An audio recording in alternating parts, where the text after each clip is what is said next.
My name is Myrtle Truo, and although I'm 18 now, the story I'm about to share feels like it belongs to someone else. It's complicated, chaotic, and something I never imagined I'd have to go through, much less talk about. I grew up in a house that appeared perfect on the outside. My mom, Caroline, had an amazing career, a demanding job that earned her the respect and admiration of everyone around her. People often referred to her as an inspiration, but behind closed doors, things were different. She was constantly busy, always away, and when she was home, she seemed distant. It wasn't just her work. It felt as though she didn't know how to connect with me. Or perhaps she didn't want to. I loved her, and I still do.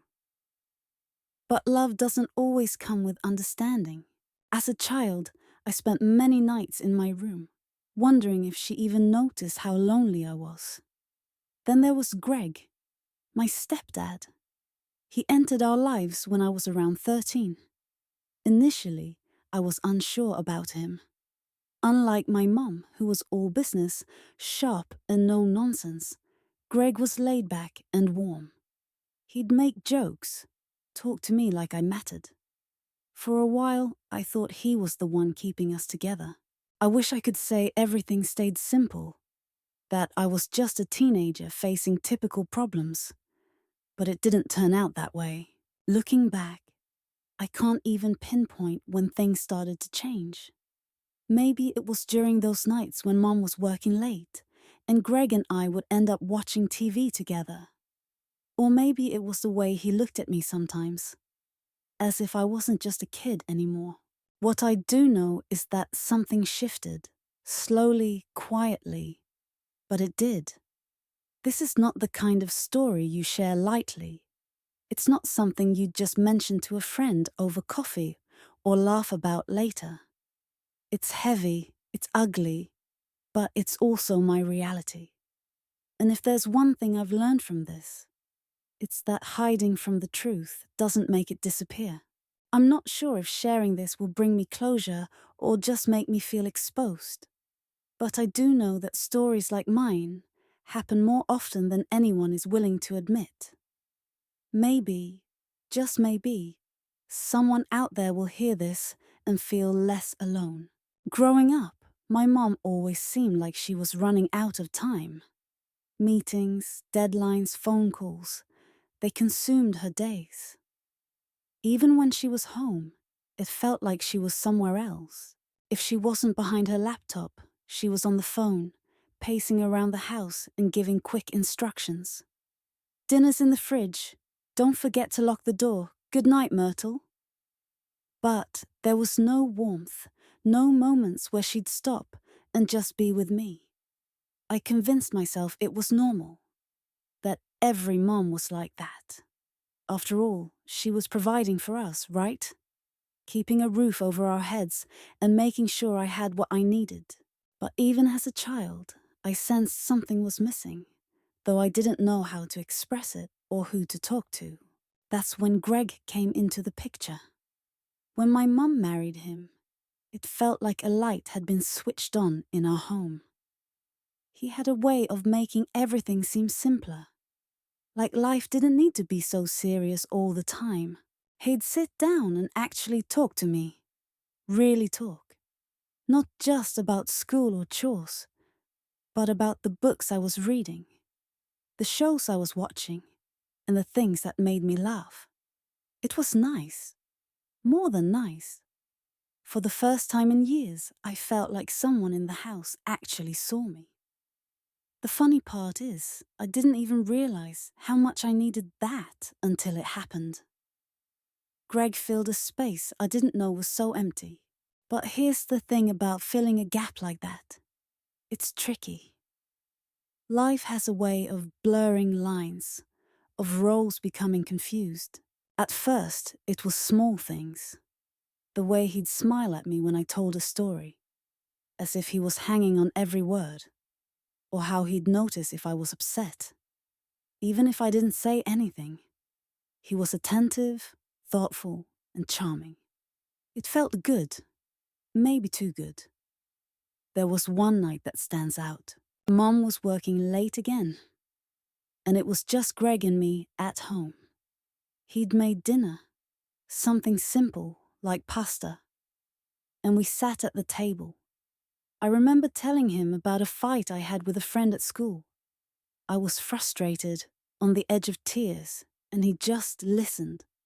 Not in that distracted way adults sometimes do, but like he was fully present.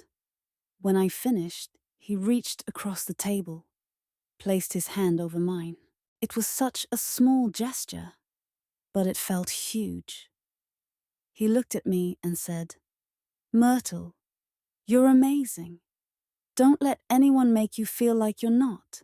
I don't know why, but those words hit me hard, harder than they should have. After that, I started noticing other things. How he'd compliment me, telling me I was smart or had a good heart. How he'd find reasons to spend time with me, like asking for my help with something around the house. It wasn't anything obvious. Nothing I could point to and say, "This is wrong." But it was there. A shift. And I think we both felt it. Looking back, I wonder if things could have been different if I had seen it for what it was and stopped it before it went too far. But at the time, it didn't feel dangerous. It felt safe, like for once, someone actually cared. Before I continue, I just want to say that this story is difficult for me to share.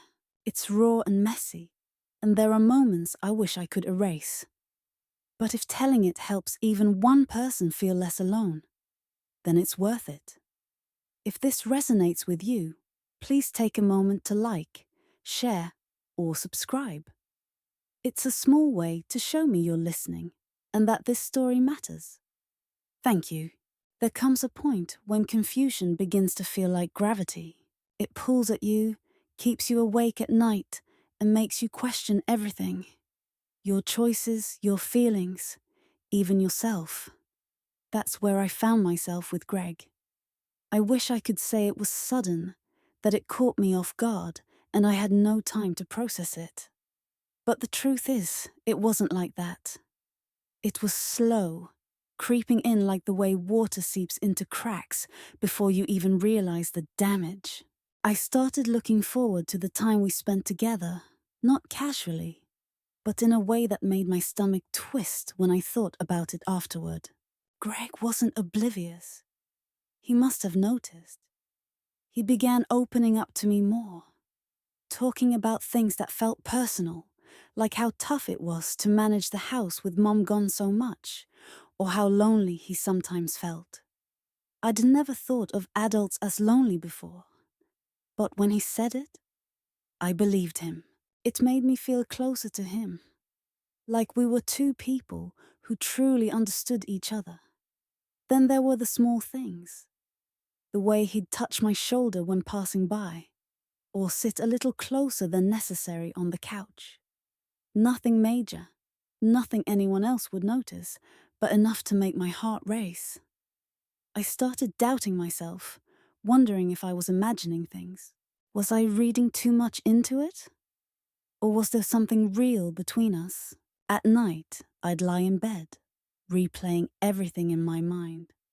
The way he smiled at me, how he laughed at my jokes, the way he looked at me as if I wasn't just a kid, but someone who mattered. I hated myself for feeling that way. I hated that I couldn't stop it. One day, he asked me to help him fix a leak under the kitchen sink. It was such a small, ordinary thing, but it felt different. We were so close, and I could feel the tension, even if neither of us said anything. When we finished, he looked at me and said, "You're such a big help, Myrtle. I don't know what I'd do without you." It was just a casual remark, but it stayed with me for days. I couldn't stop thinking about it. And that's when the guilt started creeping in. I knew it wasn't right, that I shouldn't be feeling the way I was. But knowing that didn't make it go away. In fact, it made it worse. I'd catch myself daydreaming about him, then snap out of it and feel like the worst person in the world. I tried to avoid him, but it never lasted. He was always there, always kind, always Greg. I started wondering if he felt the same way. Was I just a kid with a crush? Or was there something real between us? I didn't know, and I couldn't know. But not knowing was unbearable. I wanted to talk to someone, to say it out loud. But who could I tell? My friends wouldn't understand. And my mum, well, she was barely part of the picture. So I kept it all inside, pretending everything was fine, even when it felt like I was falling apart. It all started on a night that seemed like any other. My mum had gone out for the evening, probably for some business dinner or networking event, and left me home alone with Greg. That wasn't unusual. She trusted him. He trusted him. And honestly, so did I. Greg and I spent the evening watching TV. A random movie that neither of us really paid much attention to. I remember curling up on one side of the couch, with him on the other. It felt normal, even comforting. At least at first. Somewhere during the movie, I shifted uncomfortably, tugging at my jeans, and joked that they felt tight, saying I was getting fat. It was a casual remark, the kind I made to hide how self-conscious I was. Greg turned to me and said, "You're not fat, Myrtle. You're beautiful." His voice was calm, almost too calm. I didn't know how to respond, so I laughed awkwardly, trying to dismiss it. But then he moved closer and his hand briefly rested on my knee. "You really are, you know," he said. "You're beautiful." The word felt heavy, like it carried more weight than it should. I froze, my heart racing, heat flooding my face. I told myself I was overthinking it, that it wasn't what it seemed, but then he leaned in and kissed me. It wasn't just a quick, accidental brush of the lips. It was slow and intentional. I didn't move. I didn't pull away. I just sat there, shocked, unsure of what was happening. My mind was screaming that this was wrong, but my body didn't respond. The next day, I couldn't stop thinking about it. I replayed the moment in my mind over and over, trying to figure out why it happened. Was it my fault? Was I reading too much into it? I felt sick with guilt, but I couldn't ignore the curiosity. A couple of days later, I confronted him. He was in the kitchen, casually making coffee like nothing had happened. I asked him about the kiss, hoping he'd deny it, tell me it was a mistake, and promise it wouldn't happen again. Instead, he looked at me and said, "Myrtle, I've had feelings for you for a while. You're the reason I've stayed with your mom." I couldn't believe what I was hearing. I wanted to scream, to run, to do anything but stand there and listen to him justify his actions. But I didn't move. I just stood there, frozen. And then he kissed me again. This time I pushed back. I told him it wasn't right, that it couldn't happen, but he didn't stop. He told me I was special, and that he couldn't help how he felt. His hands were on me, my shoulders, my waist, and I felt trapped, like there was no escape. I should have run. I should have fought harder, but I didn't. And I hated myself for it. When it was over, he acted like nothing had changed. He cleaned his coffee cup and casually asked if I wanted something to eat, like it was any other night. But it wasn't normal. It was the night everything I thought I knew about trust, family, and myself shattered. The relationship continued for about 9 months, even though things were rocky most of the time. At one point, after a fight with my mom, I was kicked out of the house.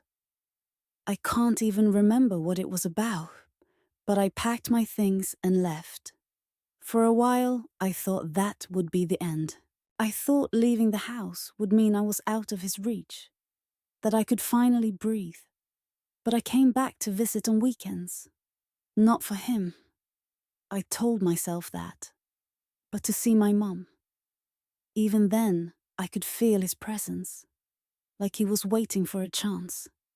I'd catch him staring at me during dinner, or find him making excuses to talk to me alone. It made my skin crawl.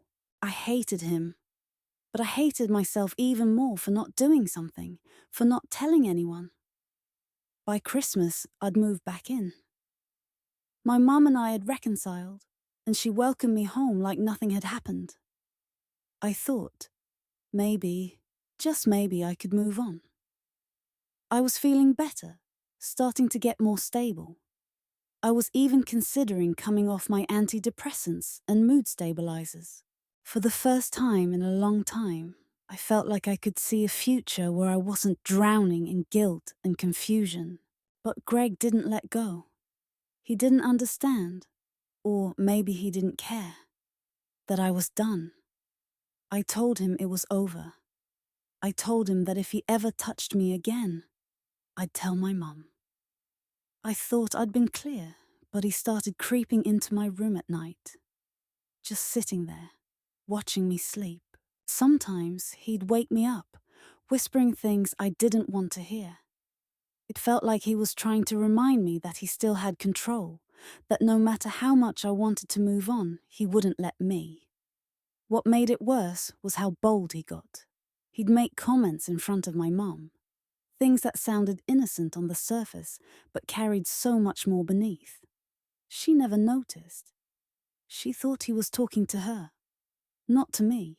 I don't know if I wanted her to figure it out, or if I was terrified that she would. Maybe it was both.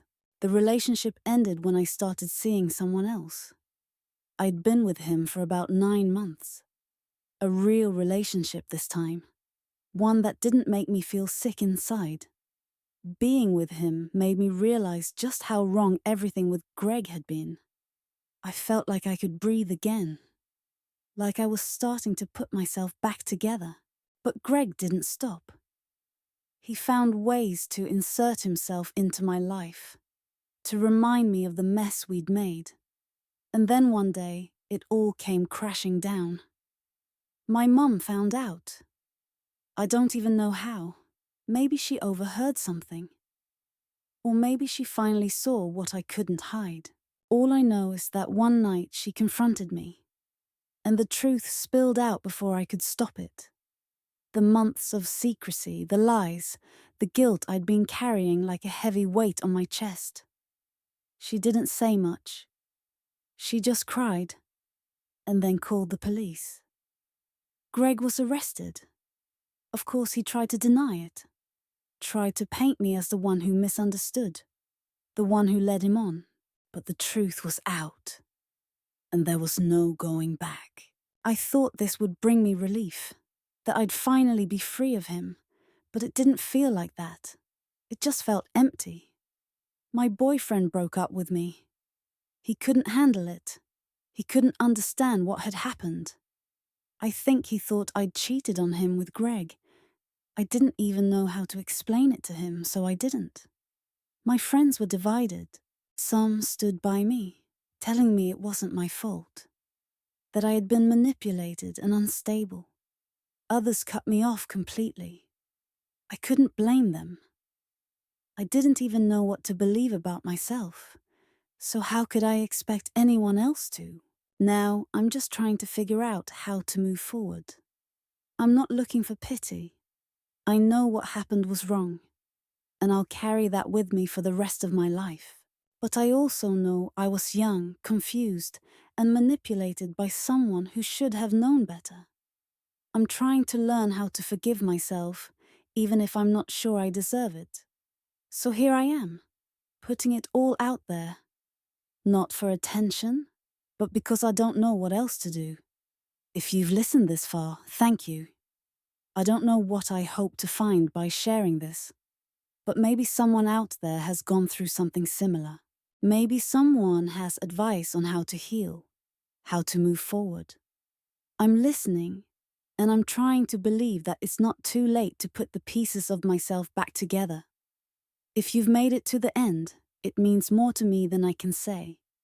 Please, if you think this story could help someone else, share it. If you want to follow along as I figure out where to go from here, like and subscribe.